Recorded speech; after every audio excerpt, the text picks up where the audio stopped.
പത്തനംതിട്ട ജില്ലയിലെ മറ്റൊരു സ്പോട്ടിലേക്കാണ് നമ്മളിന്ന് പോകുന്നത്.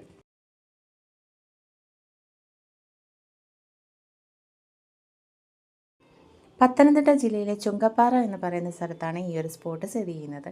നാഗപ്പാറ എന്നാണ് ഈ സ്ഥലത്തിൻ്റെ പേര്. വൈകുന്നേരങ്ങൾ ചെലവഴിക്കാൻ പറ്റിയ നല്ലൊരു സ്പോട്ടാണ് ഇത്. ഈ സ്പോട്ടിന് അടുത്തായിട്ടാണ് നേരത്തെ ഞാൻ ഇട്ടിരുന്ന ഒരക്കംപാറ വെള്ളച്ചാട്ടം സ്ഥിതി ചെയ്യുന്നത്. പ്രകൃതിയാൽ കനിഞ്ഞു നൽകിയ ഇരിപ്പിടങ്ങളിൽ ഇരുന്ന് നമുക്ക് ഈ പ്രകൃതി ഭംഗി ആവോളം ആസ്വദിക്കാൻ സാധിക്കുന്നതാണ്. അല്പം വെയിൽ താന്ന സമയങ്ങളിലാണെങ്കിൽ നമുക്ക് വളരെ കംഫർട്ടായിട്ട് ഇവിടെ ഇരിക്കാൻ സാധിക്കും. ഞങ്ങൾ പോയ സമയത്ത് കുറച്ച് വെയിലുണ്ടായിരുന്നു. അപ്പോൾ സ്പോട്ട് മറക്കണ്ട, പത്തനംതിട്ട ജില്ലയിലെ ചുങ്കപ്പാറയ്ക്കടുത്തുള്ള നാഗപ്പാറ.